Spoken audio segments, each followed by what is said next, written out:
Planète émotif talentueux est un podcast hebdomadaire qui s'adresse aux adultes concernés par le haut potentiel, le multipotentiel et l'hypersensibilité.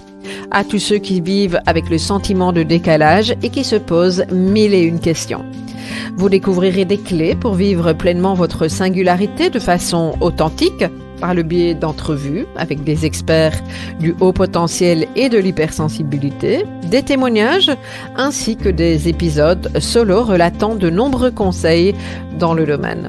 Planète émotif talentueux est animé par Nathalie Alsten, senior coach, thérapeute, auteure du livre Émotif talentueux, être soi autrement et fondatrice du Congrès Douance, le seul congrès virtuel en francophonie destiné aux adultes surdoués et hautement sensibles. Bienvenue chez vous, en direct de la planète Iti. Bonjour les émotifs talentueux, je suis très heureuse de vous retrouver cette semaine avec une nouvelle thématique, se reconstruire après un burn-out, et il s'agit d'un coaching avec Amélie. Alors effectivement, Amélie traverse une période de remise en question profonde après un burn-out, c'est assez classique, j'ai envie de dire. Et ce qui est classique aussi dans un burn-out, c'est que ça affecte différentes sphères de vie. Alors Amélie, elle a pris conscience qu'elle n'est plus à sa place professionnellement. Et la question qu'on a abordée, c'est comment reprendre confiance en soi et se relever sans se surinvestir, hein, évidemment, et sans à nouveau s'épuiser. Donc voilà, à tout de suite avec Amélie pour ce coaching. Bonjour Amélie, comment vas-tu? Bonjour, ça va très bien, merci.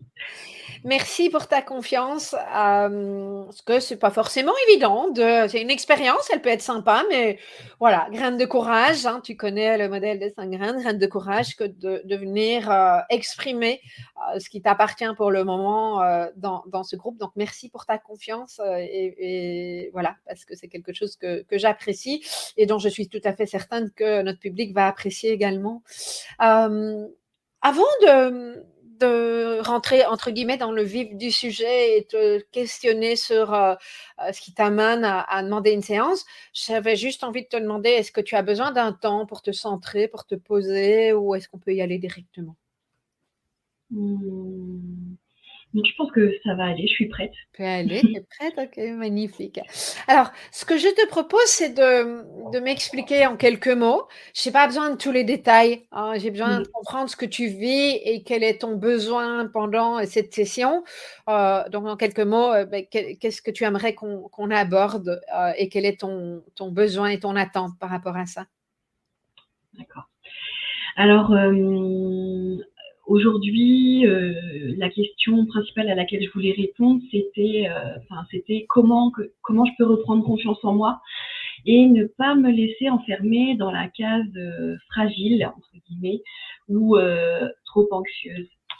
Parce que j'ai presque 40 ans et aujourd'hui, je sens que je ne me suis plus à ma place professionnellement. Donc, j'ai entamé un travail sur moi-même et qui m'amène voilà, vers une voie complètement différente. Je suis sur le chemin, mais c'est vrai que j'ai encore beaucoup de barrières que je vais me mettre moi-même, un peu par peur, un peu par pudeur, parce que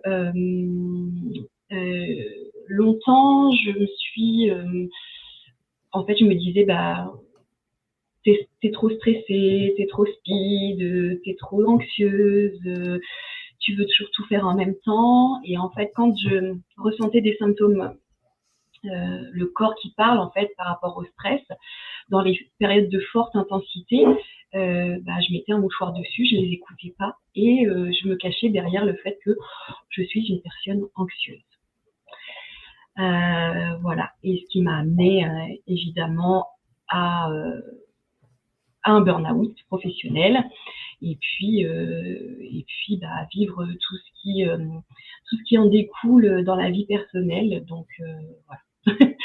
Et voilà, j'ai compris ça aujourd'hui parce que j'ai beaucoup travaillé par moi-même toute seule, voilà, par le biais de podcasts, de livres, voilà, de vidéos inspirantes. J'ai compris plusieurs choses par moi-même, mais c'est vrai que aujourd'hui j'en suis j'ai toujours beaucoup de symptômes en fait, je suis en train de me reconstruire, on va dire, Et je sens que de me relancer dans un nouveau projet professionnel pourrait impulser vraiment un nouveau moi. Et en même temps, je veux pas mettre tous mes œufs dans ma vie professionnelle parce que c'est quelque chose que je faisais régulièrement. En fait, je me lançais à 200% dans un projet et j'oubliais totalement les autres sphères de ma vie et jusqu'à m'oublier moi-même en fait. Je m'occupais de mes enfants, de mon mari, de ma famille, de ma maison, du travail et puis moi je me repose et je me nourris quand vraiment c'est indispensable. Merci, merci Amélie. Donc je vais reformuler ce qui me parle, ce qui me parle, ce qui vient. J'entends ta demande de reprendre confiance en toi et en parallèle, une part de toi qui associe le fait que tu sois fragile. Et puis j'ai entendu le mot anxieuse est revenu assez souvent. Et ce que j'ai entendu aussi, me semble-t-il, c'est que le côté anxieux, c'est comme s'il avait servi à expliquer certaines choses et comme il est associé à trop, je ne dis pas que ça n'était pas quelque chose à écouter, mais plutôt quelque chose de culpabilisant. Je ne sais pas si je suis claire dans ce que je reformule, mais c'est ce qui me vient. Oui, culpabilisant, voire honteux même. Ok. Donc, le culpabilisant et le honteux vient du trop et de cette idée que tu es, enfin en tout cas de cette étiquette anxieuse, c'est ça? Oui. Dis-moi un petit peu cette étiquette anxieuse. Je vais l'appeler étiquette pour le moment. Et peut-être que ça n'est pas le bon mot, mais en tout cas, c'est ce qui me vient. Et si ça n'est pas le bon mot, n'hésite pas à revenir sur ça par la suite. Mais cette étiquette anxieuse, d'où elle sort? C'est par exemple des collègues de travail ou des chefs de service, qui auraient pu me dire oh mais t'en fais trop, t'es trop stressé, t'es une éponge, voilà. Et puis c'est aussi tout ce que moi je peux ressentir à l'intérieur de moi que j'ai toujours essayé de canaliser, on va dire, pour tenir.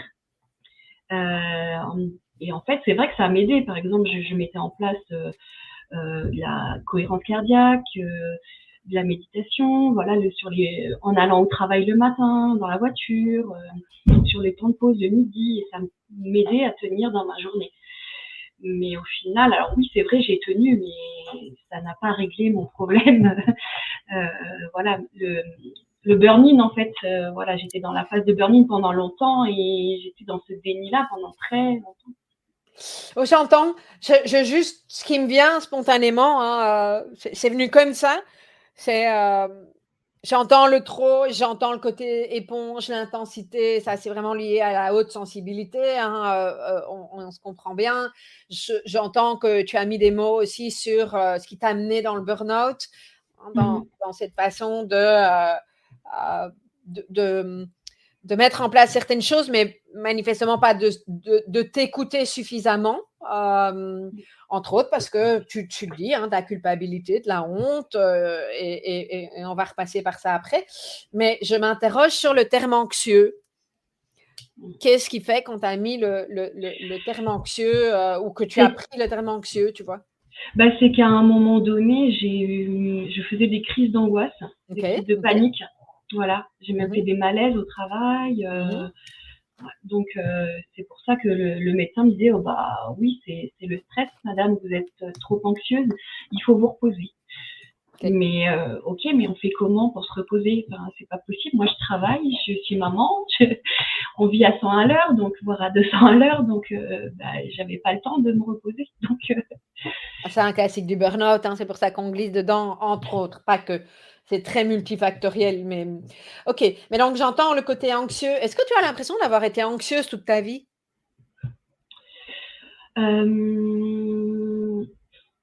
Pas spécialement, parce que en fait, je suis quelqu'un d'assez autonome. On va dire que par mon histoire de vie, j'ai beaucoup fait les choses par moi-même. j'ai toujours voulu aller de l'avant et puis faire quelque chose de complètement différent de ce que j'ai pu vivre quand j'étais enfant ou mes parents vivaient quand moi j'étais enfant. Donc, et c'est vrai que je me rends compte que j'avais tendance à ne pas savoir quand demander de l'aide ou ne pas savoir le faire en fait. Et j'avais l'impression que j'avais besoin de personnes, juste de mes proches, en fait, les personnes les plus importantes. Enfin, je réponds peut-être pas trop à la question, mais... Non, mais tu sais, moi, je vais là où on va. Hein. Je n'ai pas de souci avec ça. OK. Alors, je vais revenir parce que sinon, on va partir, mais je vais revenir à la demande. Hein. Donc, je reformule comment reprendre confiance en moi. Et j'entends ces cases anxieuses, le trop qui revient. J'entends la culpabilité, le fait, même parfois le fait d'être honteuse. Je vois aussi le chemin que tu as déjà fait de compréhension par rapport à qui tu es. Ce que j'aimerais savoir, comment ça se traduirait pour toi, reprendre confiance en toi? Reprendre confiance en moi, ça voudrait dire que je me sens à ma place, professionnellement, mais aussi personnellement, voilà, parmi les miens, parmi mes proches.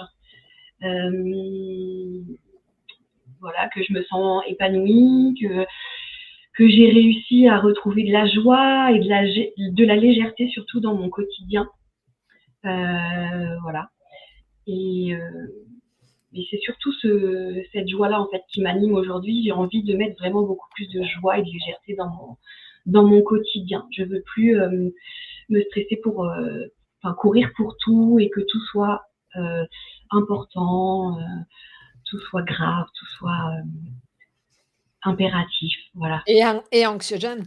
Voilà. Du coup, quand c'est lourd. OK. Donc, moi, ce que j'entends, Amélie, c'est plusieurs choses dans ce que tu associes à reprendre confiance en soi. Donc, de belles choses, hein, te sentir à ta place, épanouie. Et ça, c'est probablement une intention et un objectif à atteindre. Par contre, sur la séance d'aujourd'hui, c'est sûr que je n'ai pas une baguette magique. Je pense que je serais très, très riche si j'avais la baguette magique et la possibilité de changer les choses comme ça. Et je voudrais bien, hein, même si je n'étais pas riche d'ailleurs. Mais ce que j'ai envie de te proposer, c'est comment on fait pour, et dis-moi si ça te convient, comment tu peux remettre de la joie et de la légèreté dans ta vie aujourd'hui pour avancer vers ça? Ça fait écho, ça? Oui. Qu'est-ce qui se passe quand tu dis ça? Il y a de l'émotion qui vient parce que c'est vrai que ces derniers mois, voire ces dernières années, j'ai eu l'impression de ne plus être moi-même en fait. Et je me dis, voilà, j'ai besoin de ça. J'ai toujours été joyeuse, toujours été souriante, mais il y a quelque chose qui a été un peu cassé, un peu abîmé. Et j'avais voilà, c'est vrai que je me reconnaissais plus et mes proches non plus d'ailleurs. Et je sens en fait que ça revient petit à petit, mais c'est un chemin assez long quand même. Et parfois ça me fait même peur. Je me dis mais est-ce que vraiment je vais arriver à retrouver cette légèreté, même cette spontanéité, parce que j'étais quelqu'un de très spontané avant. Qu'est-ce qui fait que tu as perdu ta spontanéité, tu sais? Je pense que c'est parce que je me suis beaucoup oubliée pour faire plaisir aux autres en fait et pour rentrer dans les cases, notamment au travail quoi. Parce que il faut donner cette image-là et finalement au travail je m'aperçois que je me suis effacée quoi. Oui. Oui, graine de courage hein, dans sa version dormante, tu ne t'exprimes plus. Tu t'exprimes plus dans qui tu es, dans ton authenticité. Dans sa version dormante, tu t'enfermes à force de rentrer dans le moule. On dit un tarte, hein, c'est une expression qui fait sourire, mais qui n'est pas drôle en fait quand on la vit. Et donc, ça suppose de repasser par la graine de sagesse dans mon modèle des 5 graines pour les personnes qui nous écoutent. Ça suppose de remettre de la conscience, en tout cas, sur sur cette graine de sagesse. Et moi, ce que j'ai envie de te demander, c'est qu'est-ce qui pourrait bien se passer si tu t'autorisais au travail ou ailleurs à être toi-même dans ton authenticité et d'arrêter de rentrer dans ce moule?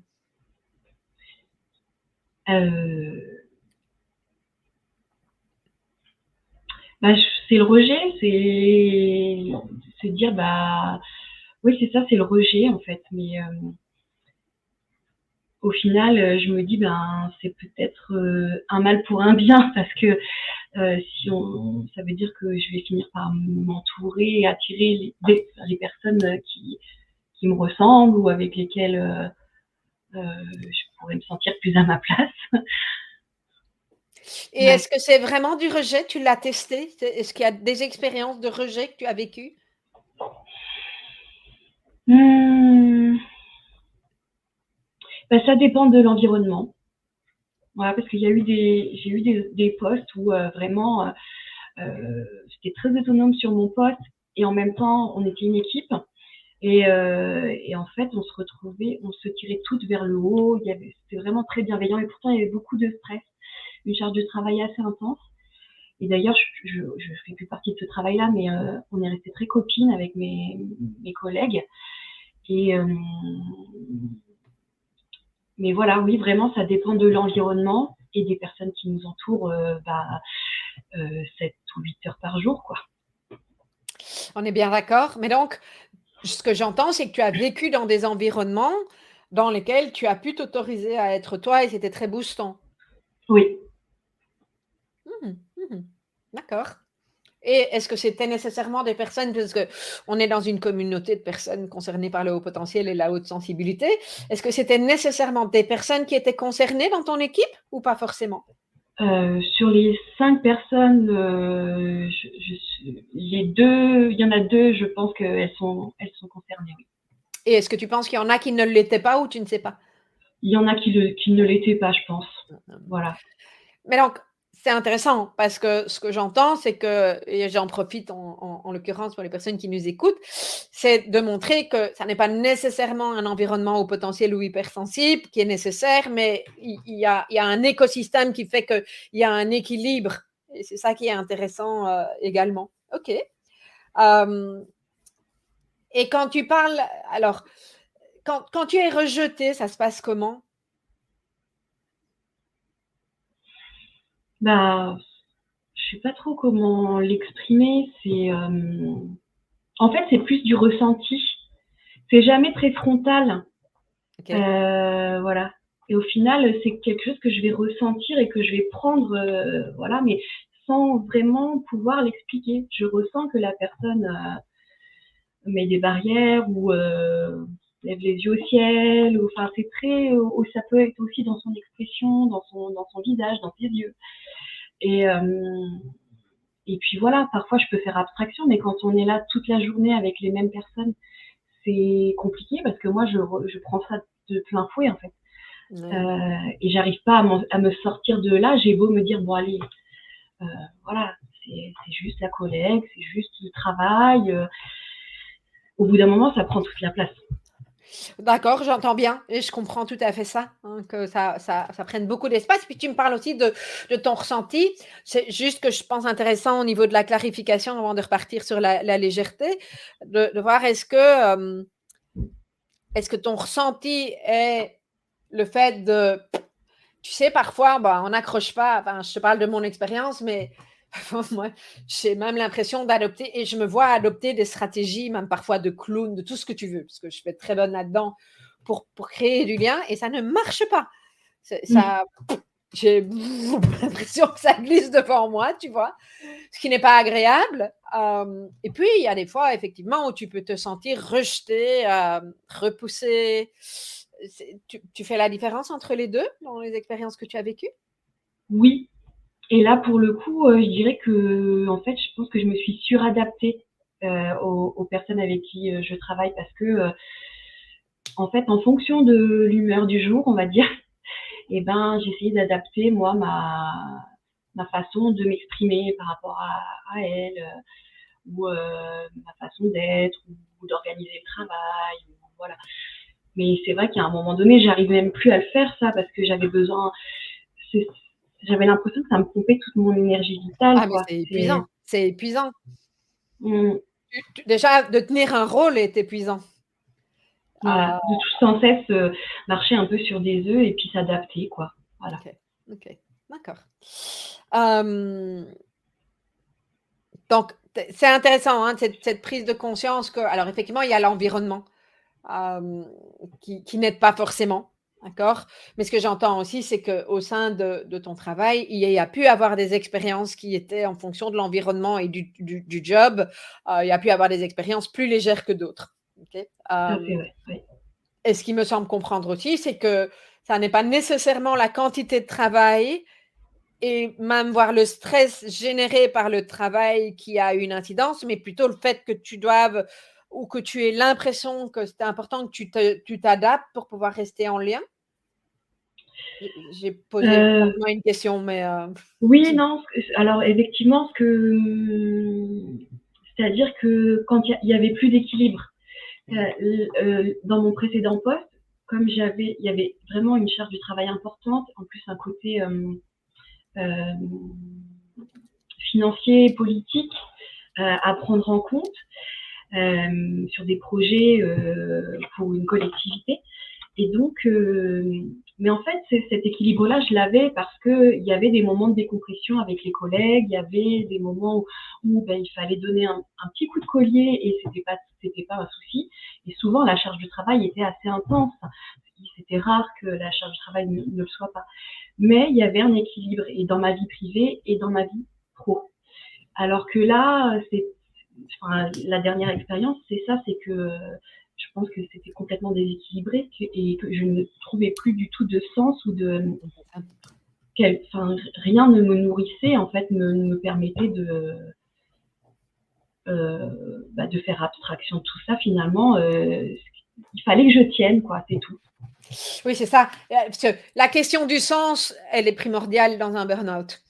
Mmh. Hem et pas que dans un burn-out d'ailleurs, mais c'est quand tu fais autant d'efforts, y compris dans la suradaptation, ce qui ne peut jamais, hein, je m'adresse à toi, je m'adresse aux personnes qui nous écoutent, la suradaptation ne peut jamais fonctionner longtemps. Par contre, ce sont des stratégies qui peuvent être utiles. Ça m'arrive encore parfois parce que c'est plus facile, mais voilà, ça demande un temps de récupération. Et si on n'a Ouais. pas ce temps de récupération, ce que tu as nommé aussi comme étant d'équilibre, ça ne peut pas tenir sur le long terme. Et si en plus tu es là-dedans sans que ça ait de sens, waouh, ça c'est effectivement l'explosion. Hein. Mais j'imagine que tu savais déjà ces aspects-là des choses. Je sais pas, je crois que je suis arrivée à un moment donné où je me disais, je comprenais plus du tout ce qui m'arrivait. En fait, j'agissais plutôt automatiquement en- et je faisais les choses automatiquement. J'avais l'impression que le temps n'en finissait pas et j'avais un rapport au temps qui était complètement désorganisé. Enfin, voilà, Mhm, mhm. j'avais l'impression, je sais pas, c'est bizarre, mais c'est vrai que c'était un ressenti spécial. Ouais, ouais. Et voilà, Oui, mais voilà, écoute, enfin voilà, je reviens Amélie à ton besoin de joie et de légèreté. Euh, comment tu ressens la joie et la légèreté, toi? ben, c'est quand voilà, mon visage parle de lui-même, mes yeux parlent d'eux-mêmes aussi. C'est beaucoup dans le ressenti, le cœur qui bat, les fourmis dans les mains, et puis surtout la sensation de légèreté au niveau de l'oppression thoracique que j'ai beaucoup de mal dont j'ai beaucoup de mal à me débarrasser en fait. Donc, pour le moment, tu as encore de l'oppression, c'est ça? Ouais. OK. Est-ce que tu as pu identifier à quel moment elle arrive, cette oppression? Bah, dès qu'il s'agit de prendre contact pour le travail ou avec certains collègues ou même le chemin pour aller au travail en fait. Rien que ça, c'est devenu presque une phobie en fait. Donc, Donc, il y a une réactivation là d'un élément déclencheur du burn-out, c'est le travail. ouais, tout Et à fait. donc, quand il y a la connexion, peu importe comment, au fait que le travail se rapproche de toi ou que tu dois, entre guillemets, se rapprocher du travail, ben, ça crée de l'oppression, voire même de l'angoisse. On parlait de l'angoisse tout à l'heure, c'est ça, hein? C'est ça. Et en fait, j'ai l'impression que ça traduit vraiment ma situation, c'est qu'à un moment donné, je me suis sentie complètement bloquée et coincée. Et j'étais même plus en capacité de prendre des décisions, enfin de me dire bah qu'est-ce que je peux faire pour me sortir de là. C'était une page blanche et alors que j'ai toujours été quelqu'un qui organise tout, j'ai toujours été le pilier de la maison. Et puis enfin même je suis la personne qu'on appelle quand on a besoin d'un coup de main pour l'administratif, pour les événements, enfin même dans la vie privée. Donc mais là c'était vraiment page blanche. Donc Ouais.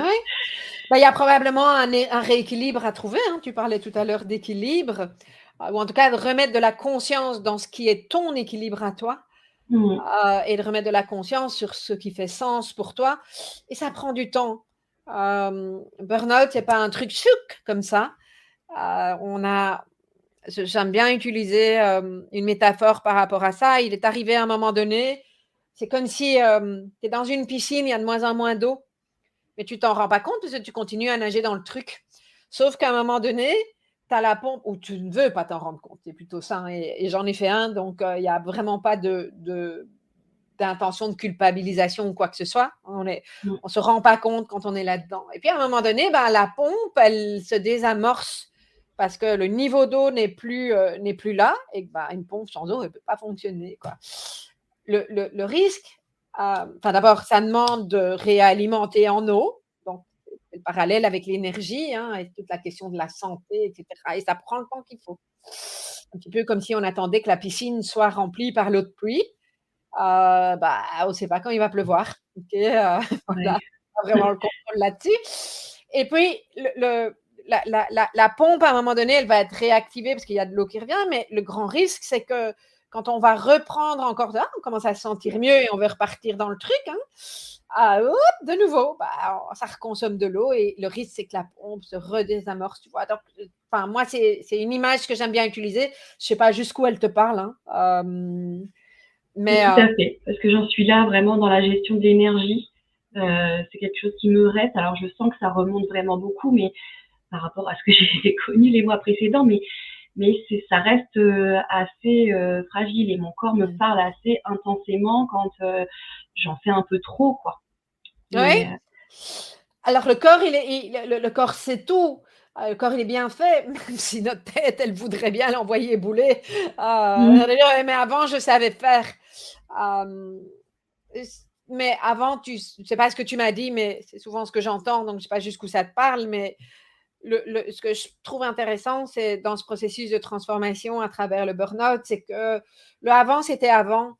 Aujourd'hui, comment est-ce que tu sais récupérer toutes tes qualités, mais en étant plus dans cette conscience de toi, pour ne pas que la pompe désamorce à nouveau, hein, et l'idée, c'est vraiment d'aller chercher, comme tu l'as demandé, de la joie et de la légèreté et d'identifier à quel moment tu peux te reconnecter à la joie et à la légèreté, même si ce sont des petits moments, parce que ça, ce sont des indicateurs qui sont vraiment importants. Et ça prend le temps que ça prend. et dans le respect des besoins, en fait, c'est ça. Je me Mmh, disais, c'est ça. mais en fait, avant, j'écoutais pas mes besoins. Je me disais, bah non, de toute façon, c'est pour tout le monde pareil. Tout le monde est stressé, tout le monde court. Toutes les mamans savent de quoi on parle aujourd'hui. Donc, mais non, c'était mettre un mouchoir sur le problème et ça n'a rien réglé. Ça m'a OK. permis de tenir plus longtemps, mais je me suis quand même Et brûlé puis les ailes. voilà, aujourd'hui, bah, tu apprends, hein, je vais te dire, c'est une expérience. On est plusieurs à être passés par là, mais donc Amélie, quand est-ce que tu reconnectes à la joie et à la légèreté pour le moment? Lors de mes moments en famille, avec mes filles, avec mon mari, avec mes amies, mes copines, voilà, celles qui ont été présentes et même si elles ne comprenaient pas, elles sont restées auprès de moi et elles m'ont tendu la main et voilà. Parce que enfin, c'est vrai qu'il y a certaines personnes qui sont parties, quoi. Enfin, parce que moi je me suis mise dans ma bulle et j'avais des choses à régler, mais comme je savais pas, j'avais besoin de comprendre ce qui m'arrivait, mais j'ai eu besoin de m'isoler en fait pour comprendre ce qui m'arrivait, et bon, d'autres personnes n'ont pas forcément compris, et parce que pas l'habitude de me voir comme ça, et parce que ils avaient plutôt l'habitude que je sois là pour elles en fait, et donc voilà, là c'est moi qui avais besoin, mais moi je l'acceptais pas, et en même temps voilà, c'est quelque chose qui n'est pas forcément inné, hein. Savoir aider les autres, c'est pas forcément inné. Mais oui, c'est ça. J'ai perdu le fil du coup. Moi, je te demandais qu'est-ce qui te donnait de l'énergie, de la joie pour l'instant. Et moi, ce que j'ai entendu, c'est le relationnel, c'est le lien. Et c'est le lien de personnes qui peuvent t'accueillir dans ce que tu vis aujourd'hui. C'est ça. Et en fait, c'est vraiment ce que j'ai appris ces derniers temps, c'est que j'avais l'impression que j'avais besoin de personne. Et au final, je me suis aperçue que je pouvais pas m'en sortir toute seule. Et que le fait d'en parler, même si c'était difficile, voire douloureux au départ d'en parler, parce que j'avais un peu honte, j'avais l'impression d'être quelqu'un de faible, voilà. Et en fait, je me suis aperçue qu'il y a énormément de personnes, et puis il y a autant de burn-out que d'histoires, et aujourd'hui je m'en rends compte, hein, puis même par le biais de mes lectures, des podcasts ou des conférences que j'ai pu regarder. Et aujourd'hui, je me sens beaucoup plus légitime dans ce que j'ai vécu, et j'ai même perdu beaucoup de temps à être dans le déni pendant des mois. C'est partie du chemin. Donc, ok. Est-ce qu'il y a autre chose qui t'amène aujourd'hui de la légèreté et de la joie? Le fait de bouger, de sortir, d'aller marcher, des animaux aussi, et de chats. Voilà, le fait de chanter, danser, même si je sais pas forcément chanter. Voilà, bouger, voilà, faire un peu la folle, quoi. Mais des choses que je m'autorisais plus. Ouais, donc tu sais faire. Ce que j'entends, c'est que le grain de folie reprend un petit peu, est en train de maturer, hein, tu le cultives. Mais donc, dis-moi un petit peu, je sens que tu es sur cette voie de joie et de légèreté. Du coup, est-ce qu'on peut dire ça? Je valide avec toi? Je sens que je suis en train de basculer vers ça. Vraiment. Okay. Ouais. Okay. Et que ça a pris une place importante. Ouais, c'est une reconnexion, en fait, j'ai l'impression. On disait tout à l'heure la légitimité, en fait, ça fait tout. Le fait de se sentir légitime dans ce que j'ai vécu et traversé ces derniers mois, ça a été énorme, en fait. Parce qu'aujourd'hui, je me dis, voilà, t'as le droit. Et t'as le droit d'être comme c'est, et t'as ton histoire. Et aujourd'hui, je peux même me dire que j'ai le droit aussi d'envisager le travail différemment. Okay. Alors, et de plus rentrer dans des cases, et voilà. Après, effectivement, il y a quand même l'aspect social qui, voilà, on est obligé plus ou moins de montrer une image, ou voilà, quand on est avec d'autres personnes ou en collectivité, voilà. Là, j'ai ce sentiment-là, ouais. Tiens, c'est intéressant ça. Qu'est-ce que tu as besoin de montrer comme image qui ne corresponde pas à qui tu es? À quoi ça correspond? Je sais pas, j'ai peur de pas être prise au sérieux, en fait. Si tu montres, qu'est-ce que tu montrerais? Tu vas faire le clown toute la journée ou quoi? Non, pas du tout. Mais pour moi, on n'a pas besoin de se prendre au sérieux tout le temps, et de tirer la tête pour finalement être quelqu'un qui travaille sérieusement et qui travaille bien. On a le droit aussi d'apporter de l'humour, de la légèreté, et au contraire, ça fait du bien. Voilà, et de pas se prendre au sérieux, quoi. On est tous pareils. Mais moi, j'avais tendance à me sentir souvent inférieure aux autres. J'ai l'impression que les autres sont toujours mieux que moi, enfin mieux éduqués, plus intelligents, plus cultivés, plus voilà, plus lumineux, voilà, des choses comme ça. Et c'est vrai que j'ai toujours tendance à me placer en dessous de l'autre. Et donc ça, tu as bien nommé en disant que c'était j'ai l'impression, donc ce n'est pas nécessairement vrai. Ok. Mm. Et puis, on a toujours des gens qui sont plus certaines choses que nous, mais n'oublie pas qu'il y a aussi des gens qui sont moins certaines choses que nous. Tu ne peux pas juste prendre le plus, hein, il faut prendre les deux. On est d'accord Mm. sur ça? Ouais. Intellectuellement, du moins. Mais donc, c'est quoi le risque si tu t'autorises à être toi-même? Qu'est-ce que tu imagines qui pourrait se passer? J'ai entendu pas être prise au sérieux, mais Mm.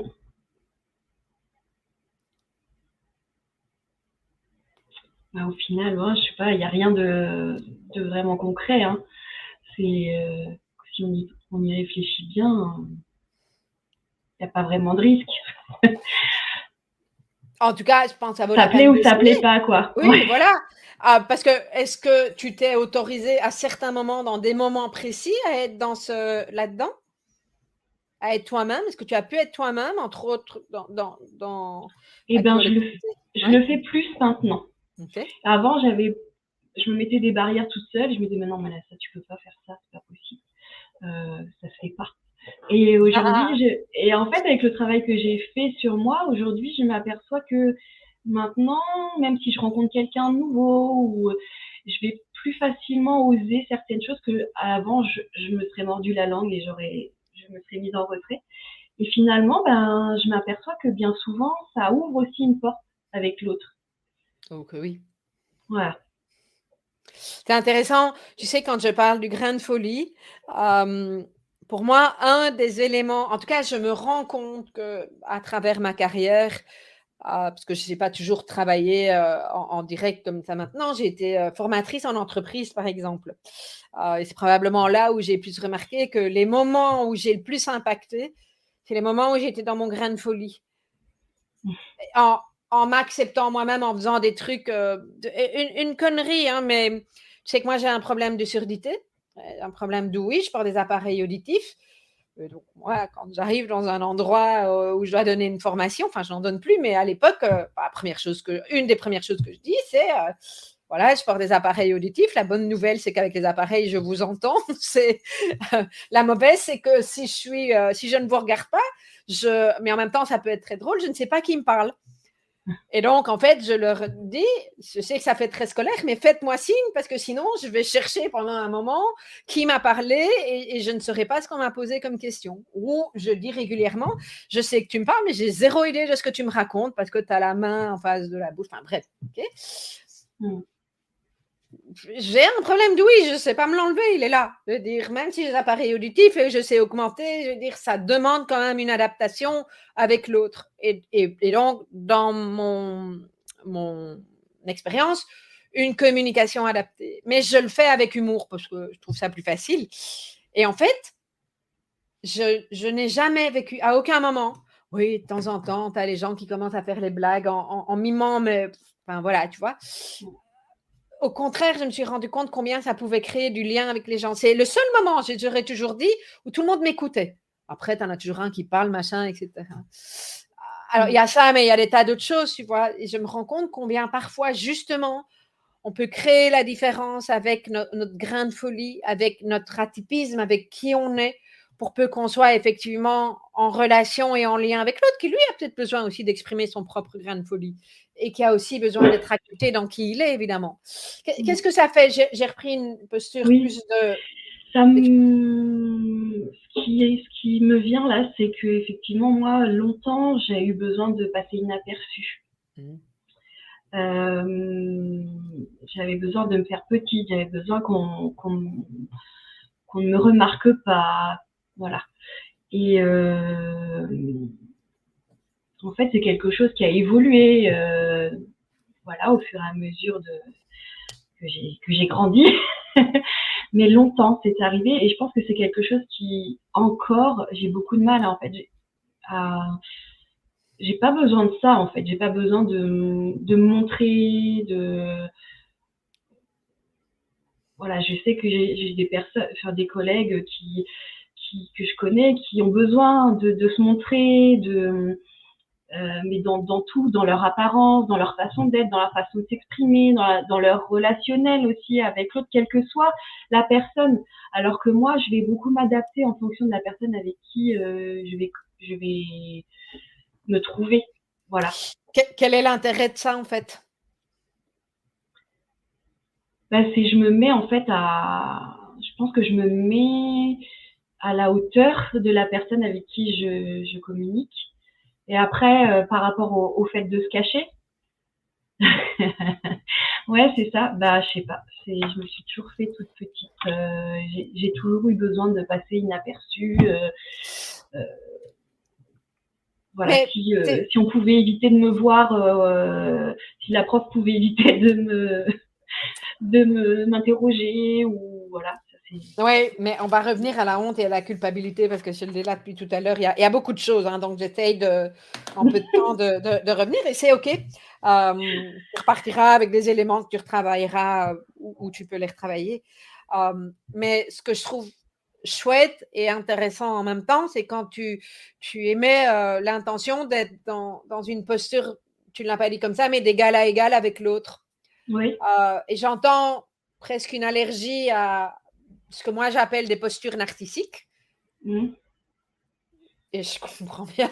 Ça fait écho, tu vois, parfois. Mais ce que j'entends aussi quand tu te suradaptes à l'autre et que dans ton besoin d'être invisible, c'est que tu n'es pas dans une relation d'égal à égal. Tu vois? Et donc, c'est comme si, par rejet de cette posture narcissique, tu devenais transparente. Enfin, par opposition, par rejet. Jusqu'où ça parle, ça c'est ma théorie, c'est mon hypothèse. Et elle a peut-être pas de sens ici. Si, tout à fait. Je pense que je suis prête à m'effacer, en fait, ouais. Pour, au final, Et donc, ouais. On oublie, enfin, c'est pas qu'on oublie, mais je m'aperçois qu'en fait, le fait de travailler, de donner beaucoup d'énergie pour travailler, les résultats ne suffisent pas, en fait. Et oui, le fait de m'effacer, ça me dessert. Oui. En fait, il y a une vibration qui n'est pas là.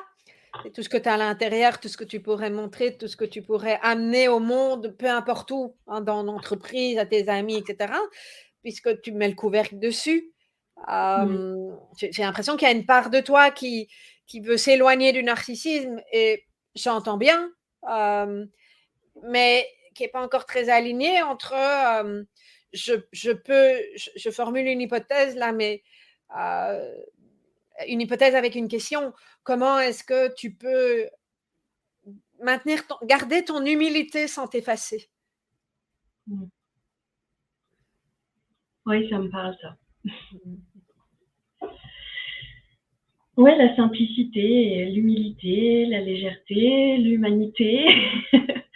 Voilà, c'est tout ça, mais c'est vrai que parfois certains environnements m'ont fait croire que je ne pouvais pas, que c'était des gros mots en fait, et que c'est le monde des bisounours.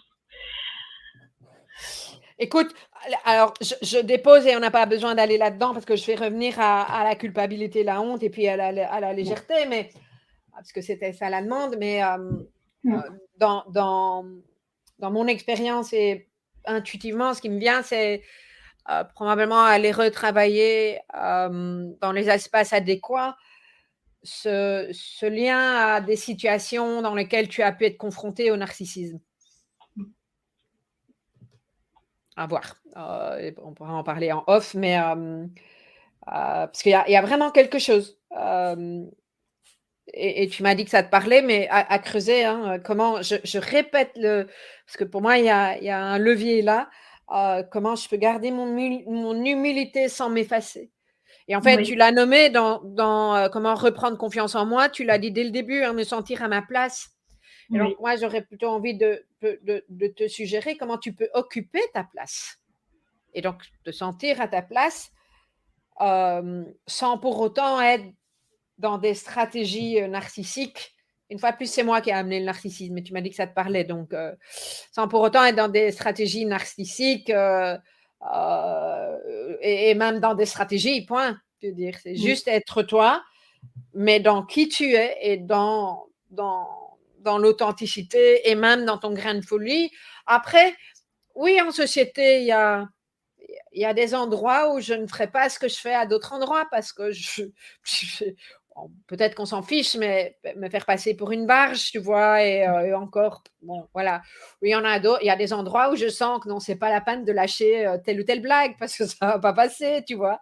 Puis il y en a d'autres où, bah, au contraire, ça crée du lien. Je pense que je pressens que tu es suffisamment intuitif que pour savoir où tu peux déposer ce genre de choses. Mais ça demande une autorisation. Euh, comment tu te sens là? Légère. Ok. Donc, la Ouais, légèreté, ça. le poids là qui s'est détendu. Ok, ok. Ça s'est ouvert, j'ai l'impression, ouais. Qu'est-ce qui fait que ça s'est ouvert? Est-ce qu'il y a une prise de conscience particulière qui a permis cette ouverture? C'est le dernier élément, je crois. Le fait de m'effacer pour laisser la place aux autres et voilà, je crois que c'est ça l'élément qui a été déclencheur là. Ouais. Je suis pas surprise. J'en avais pas conscience du tout. C'est vrai que j'ai beaucoup travaillé jusqu'ici, mais ça, c'était pas encore venu. Ok. Ok.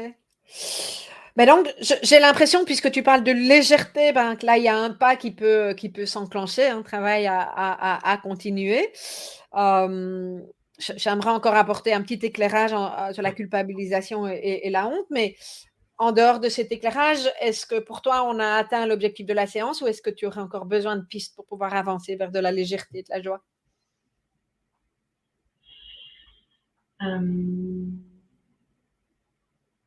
Non, là déjà, je pense que j'ai de quoi faire.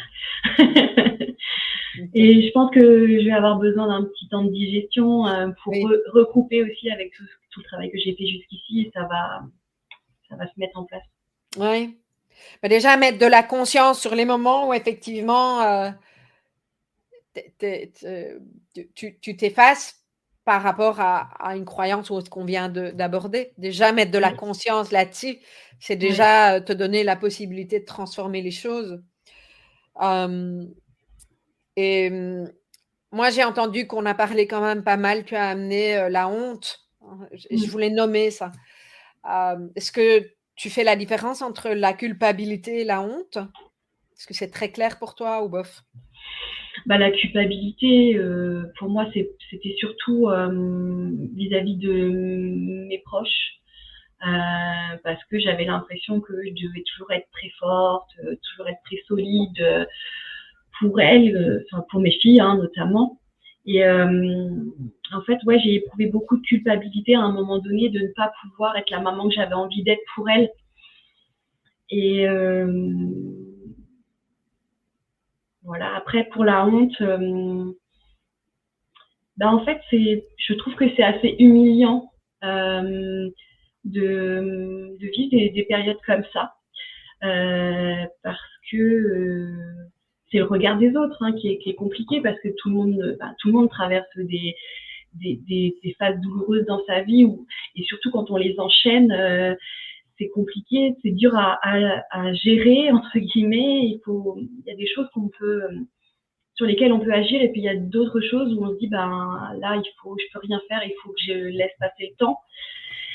Et ça c'est compliqué de pas pouvoir agir en fait. Alors, ce sont des thématiques qui reviennent régulièrement et en général, on met plus facilement le doigt sur la culpabilité ou en tout cas, les gens expriment, dans mon expérience, plus facilement la culpabilité. La culpabilité, c'est associé à ce que je n'ai pas fait ou fait, qui ferait que l'autre se sentirait pas bien, n'aurait pas pu, etc. Et donc, en fait, le travail à faire par rapport à la culpabilité, c'est revenir à ta propre responsabilité. C'est à quoi tu t'engages, à quoi tu t'es engagé, à quoi tu t'engages avec tes enfants, et jusqu'où tu es d'accord de t'engager. Et ça parle aussi de besoins et de limites et d'expression. Oui, ah, Et c'est tout un travail, hein, je veux dire, ouais. que revenir à ses propres besoins et non pas ce qu'on pense qui sont nos besoins et qu'on a essayé de nous apprendre qui étaient nos besoins ou des besoins qu'on ne devait pas avoir. Surtout quand on découvre qu'on est concerné par le haut potentiel et ou la haute sensibilité, peu importe la singularité, c'est tout un travail de fond à faire. Okay.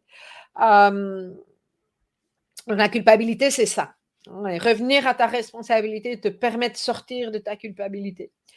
La honte, c'est plus insidieux parce que effectivement, tu l'as très bien nommé, tu sais déjà que la honte, c'est une question de regard. Okay. Et en fait, la honte vient de l'enfance et l'idée, ça n'est pas de renvoyer quoi que ce soit, c'est comme ça fait partie de notre apprentissage, parce qu'on a tous vécu de la honte à un moment ou à un autre, mais on n'a pas été regardé comme étant quelqu'un de digne et probablement à plusieurs reprises, okay, comme étant quelqu'un de digne d'être aimé dans ce que nous sommes.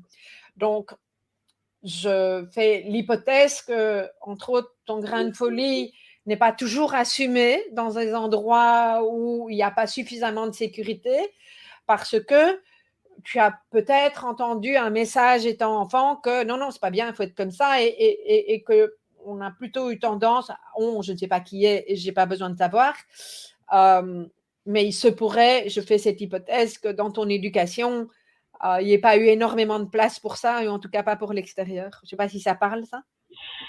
Complètement. Voilà. Il n'y avait pas beaucoup de place pour la sécurité, on va dire. Voilà, ok. Mais donc la honte, elle vient vraiment de messages contraignants, souvent depuis l'enfance, que c'est pas bien, et tu l'as nommé, hein, le côté humiliant. Et ça peut parfois être sur des anecdotes, enfin, des choses que d'autres verraient comme des anecdotes, mais toi qui t'ont super blessé en tant qu'enfant, et on continue à porter ça. Et donc, il y a vraiment tout le travail, et ça, c'est le travail de l'estime de soi, c'est de se donner de la valeur dans qui nous sommes, y compris dans notre atypisme. Et c'est loin d'être anodin, c'est pour ça que je le nomme et que je prends le temps de le nommer, même si on va au-delà de ta demande d'aujourd'hui pour que le public puisse l'entendre aussi. Le fait de repasser par la honte, de refaire un travail par la honte, de s'autoriser à être nous-mêmes, le grain de folie, c'est ça en fait. Quand tu le cultives, c'est petit à petit montrer des facettes de toi que tu n'aurais peut-être pas osé montrer dans des endroits suffisamment sécures, ok, parce que ça, c'est vraiment important pour maintenir ça, et te rendre compte que finalement, ça plaît à des tas de personnes, cette histoire-là. Et que même si tu ne fonctionnes pas comme toute une série de personnes, ou que tu fonctionnes en dehors des conventions, ça peut être très, très chouette. Et donc, il y a un changement de regard. C'est vraiment tout un travail. Alors, moi, perso, c'est un travail que j'ai fait en thérapie pendant pas mal d'années. Donc, je le nomme aussi parce que, voilà, je trouve que c'est important. Que ma communauté m'a aidé à faire aussi, parce que quand je déconne et que je fais des trucs et que tout le monde se marre, je me dis, voilà, je peux m'autoriser à le faire, tu vois. Et donc, merci pour ça, personnes qui nous écoutent, parce que ça m'a aussi aidé dans ce chemin-là. Mais c'est vraiment la question du regard. Et la honte, elle a ça d'insidieux, c'est qu'on est en fréquence très, très basse et que, comme c'est honteux, on n'ose pas l'exprimer. Et une façon de sortir de la honte, c'est de commencer à rentrer dans la lumière. Alors, rentrer dans la lumière, pas sur scène avec les grands spots, hein, dans la métaphore, et petit à petit, oser dire des choses. Et c'est extraordinairement porteur quand on le fait dans un lieu sécurisant. J'insiste, dans un lieu sécurisant. Ouais. Et j'ai le sentiment, en t'entendant, que c'est ce que tu commences à faire. Oui, j'essaye de tenter des nouvelles choses aussi. Ouais, voilà. Ouais. Et c'est des expériences, ça plaît pas, dans tel environnement, machin, comment je me suis sentie, etc. Et pour revenir à la légèreté et clôturer là-dessus, j'invite toutes les personnes qui nous écoutent, et toi en premier, puisqu'on est à deux sur cette thématique, de ressentir tous ces moments, peut-être même de les noter, de les ancrer, où tu as ressenti de la légèreté ou de la joie dans des choses que tu ne te serais pas autorisé avant. Ouais. Pas autorisé à faire, culpabilité, pas autorisé à montrer, honte. Oui. Parce que l'inverse de la honte, c'est la fierté. Et donc, ces petits moments de fierté, yeah, j'ai fait ça, je n'aurais pas. C'est parfois des conneries. Mais en fait, c'est pas des conneries. C'est un chemin de petits poussets. Petit à petit, ben, je m'autorise certaines petites choses que je ne me serais pas autorisées. Bon, petite victoire et je peux être fière. Comment... Tu n'es pas obligé de tout prendre. Hein. Moi, là, j'ai été dans quelque chose de plus, entre guillemets, didactique. Donc, je suis sortie de ma casquette de coach. Mais en quoi ça fait écho ou pas chez toi? Oui, c'est ça, petit à petit, vraiment, c'est comme ça que je vois les choses. En fait, je m'autorise aujourd'hui à tester des choses et à me tromper. Ben oui. Parce que j'avais beaucoup de mal avec ça aussi, un côté un peu perfectionniste qui fait que voilà, c'est compliqué de se tromper. Ouais. Est-ce que tu peux utiliser ou est-ce que je peux t'inviter à remplacer le mot se tromper par expérimenter? Oui, c'est plus positif. Ben, quand tu apprends à marcher, moi je ne me souviens plus parce que ça fait longtemps, mais quand tu vois un enfant qui apprend à marcher, il expérimente. Ouais. Quand il tombe, il ne Oui. se trompe pas. Il fait l'expérience que ce n'était pas la bonne manière pour marcher. Et donc, il va trouver autre chose. Il apprend.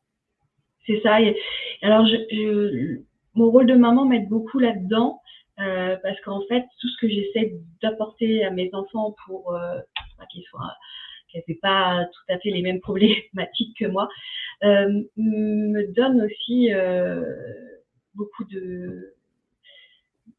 d'astuces en fait pour moi-même. Donc parfois, je me dis ah, tiens. Et finalement, je réajuste aussi moi ma posture en aidant mes enfants. Ouais. Donc, oui, c'est vraiment ça. Ok. Cool. Alors, je vais proposer de boucler ici. Hein. On a fait de... Voilà, parfois c'est comme ça.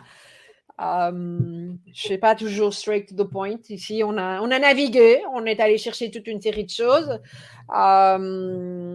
Donc, moi, j'ai envie de te demander, là, maintenant, dans le moment présent, au moment où je te parle, qu'est-ce qui se passe pour toi? Comment tu te sens?